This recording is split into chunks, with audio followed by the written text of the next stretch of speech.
Sudah tidak diragukan lagi ketika beliau mengeluarkan fatwanya. Menulis ini kan bisa jadi itu tugas, bisa jadi hobi, bisa jadi memang project ataupun untuk mendapatkan sebuah hibah penelitian ataupun lomba.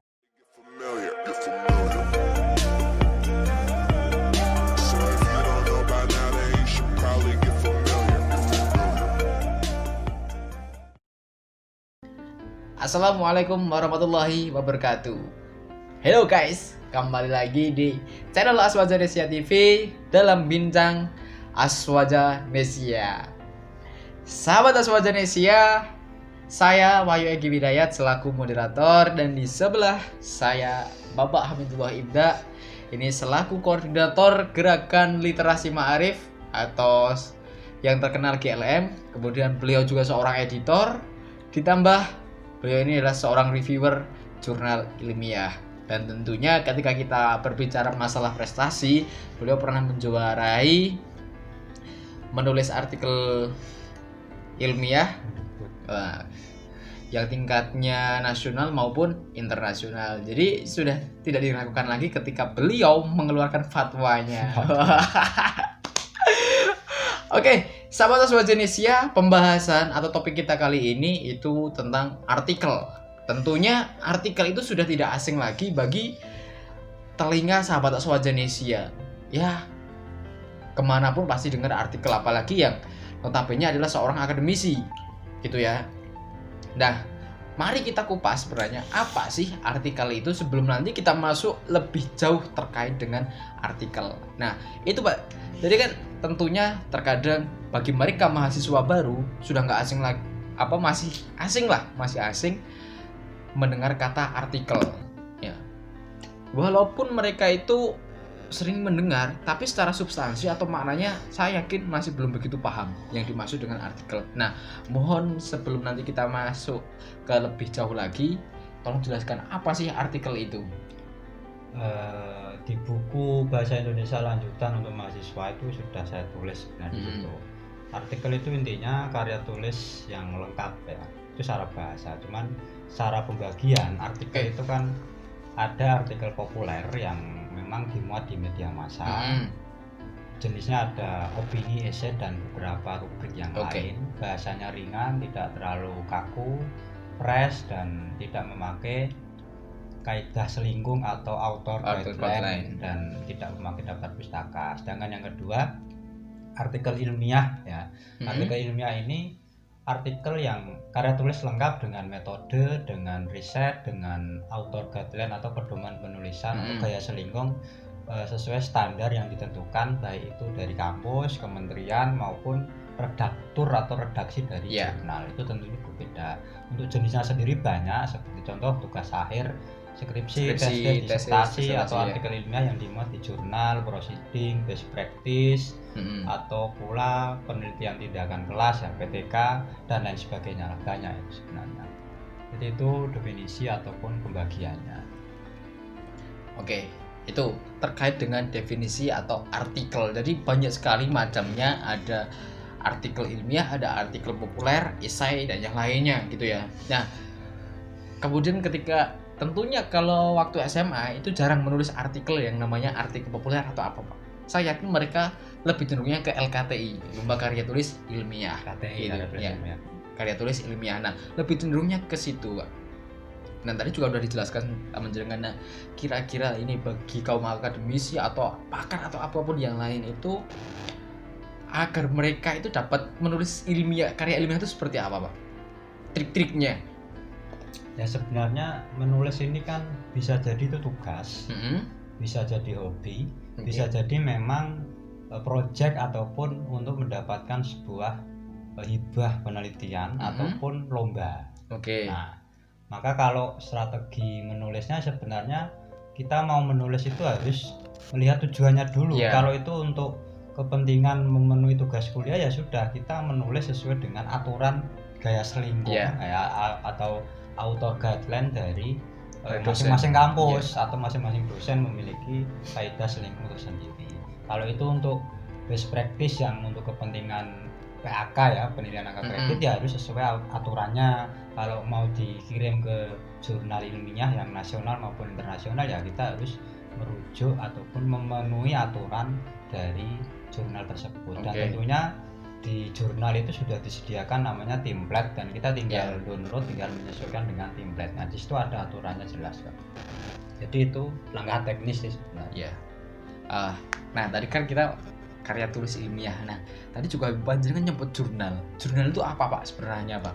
Ya, jurnal itu bukan tulisan ya. Jurnal itu sebenarnya nama terbitan berkala atau berseri. Jadi kayak majalah, tabloid, koran, jurnal itu kan terbitan berkala, baik skupnya nasional maupun internasional, baik berbahasa Inggris, bahasa Arab atau bahasa Indonesia, yang tentunya mendapatkan ISSN ya, International Standard Serial Number dari LIPI.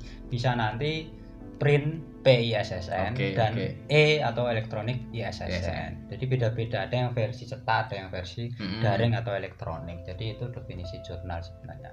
Beda dengan artikel jurnal. Kalau artikel jurnal kan tulisan yang dimuat di jurnal. Nah, itu perbedaan antara artikel kemudian jurnal ilmiah. Ya, tentunya kita melihat dari di mana jurnal itu atau artikel itu dimuat gitu. Nah, kiat-kiat agar teman-teman juga semangat, Pak, menulis jurnal ini itu seperti apa, Pak? Jurnal ilmiah ini, Pak? Ya, sebenarnya menulis di jurnal itu diakui susah. Lebih mudah menulis artikel populer. Karena artikel populer kira-kira panjangnya kan 2 halaman lah kira-kira, dan rata-rata 5.000 sampai 8.000 karakter, baik with space maupun no space ya. Sedangkan artikel ilmiah yang dimuat di jurnal ilmiah maupun nanti masuk proceeding maupun best practice dan lain sebagainya itu memang lebih panjang. Jadi gampangannya artikel populer itu karangan karya tulis yang sedikit pendek gitu loh. Jadi kita menceritakan atau menganalisis, mendeskripsikan sesuatu dari tulisan yang pendek dan mewakili semua ide yang kita sampaikan atau gagasan kita, opini kita ataupun wacana kita di dalam. Tapi kalau artikel ilmiah itu kan harus memenuhi author guideline dari masing-masing jurnal atau redaksi jurnal. Nah, maka kalau mau menulis itu ya tentunya kita harus membaca author guideline dulu, dan rata-rata secara umum artikel di jurnal itu hasil riset ya.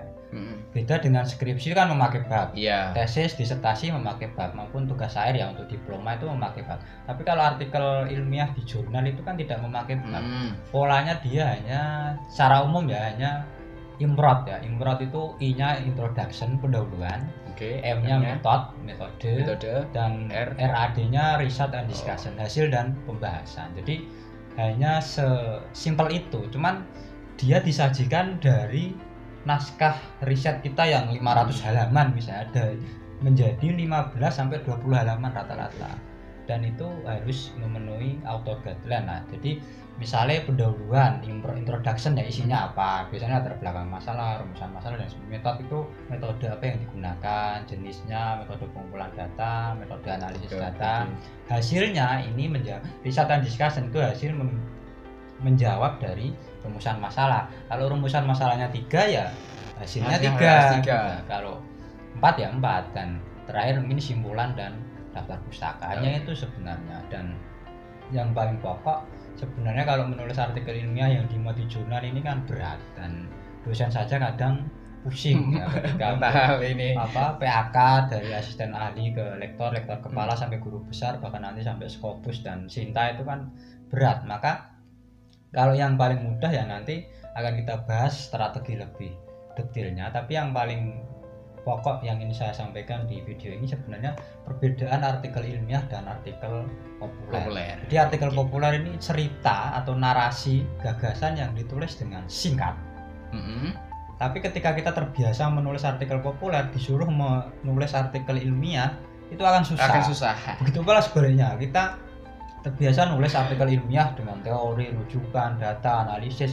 Begitu disuruh nulis artikel populer itu juga kelimpungan. Nah, gampangannya ketika menulis artikel populer itu singkat, tapi kalau artikel ilmiah itu bertele-tele dan panjang. Meskipun hanya 15 sampai 20 data kalau ini. Iya, harus ada teorinya, harus bahasanya, harus ada sota ya.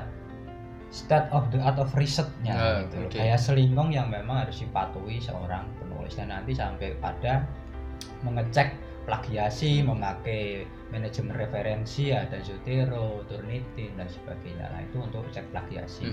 Untuk yang Mendeley dan Zotero, EndNote itu kan untuk manajemen referensi atau aplikasi citasi gampangannya gitu. Jadi kalau ditanya lebih susah mana, gampang mana, sebenarnya bergantung kebiasaan. Kalau kita kebiasaan bercerita dengan pendek, ya nulis saja artikel populer.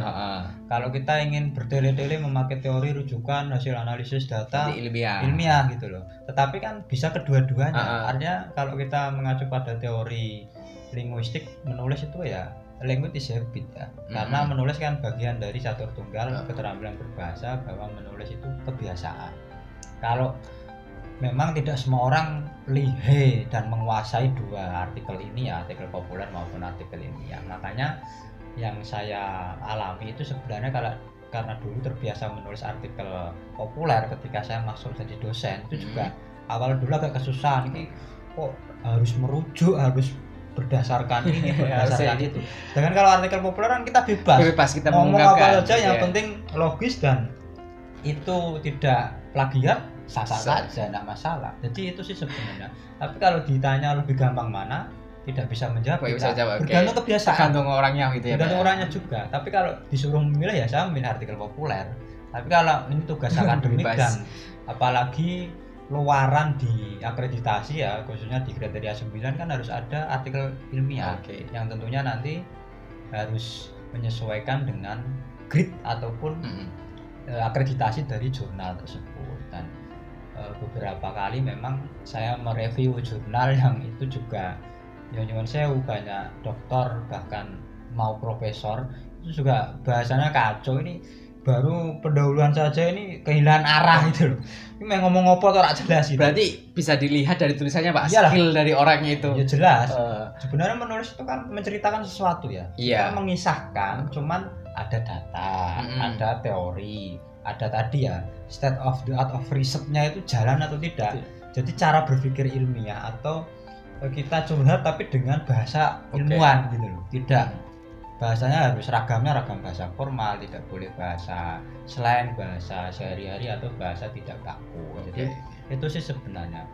Tapi yang paling penting kalau kita mencoba tetap bisa semua. Pasti bisa. Nyatanya saya juga sampai hari ini meskipun baru kelas jurnal nasional sudah menjadi reviewer dan editor beberapa jurnal yang sudah akreditasi Sinta dan 2018-19 kemarin juga meskipun harapan ya saya juga juara sayembara jurnal Abjadiyah itu internasional milik UIN Malang, dan juara 1 jurnal nasional yang berbahasa Inggris ya, jurnal Khazanah milik UIN Antasari Banjarmasin gitu. Jadi itu sih beberapa pengalaman. Dan untuk artikel populernya ya untuk juaranya ya sudah banyak, termasuk juara 1 lomba artikel Kemdikbud tahun 2018 dan juara kemarin 1 ya. Juara 1 lomba esai di Fakultas Filsafat UGM itu juga nasional, juara 1 dan lain sebagainya lah, banyak. Masih banyak. Ya, seperti itu sahabat Awas Indonesia terkait pembahasan artikel ilmiah dan juga artikel populer ya. Jadi sahabat Awas Indonesia ini tentu udah memahami perbedaan dari semuanya. Kita udah membahas masalah jurnal juga. Oleh karenanya bagi sahabat Awas Indonesia, kalau ingin mengembangkan sesuatu hal, jangan hanya terfokus ya, kita harus bisa lintaskan lah seperti beliau ini, bisa harus lintas tema atau lintas topik ini ya. Seperti itu sahabat Awas Indonesia terkait masalah jurnal ilmiah, artikel ilmiah maupun artikel populer. Dan tentunya selalu pantengi channel Awas Indonesia TV, like, komen, dan subscribe selalu kami tunggu. Cukup sekian dari kami. Salam Awas Indonesia, salam literasi, dan wassalamualaikum warahmatullahi wabarakatuh.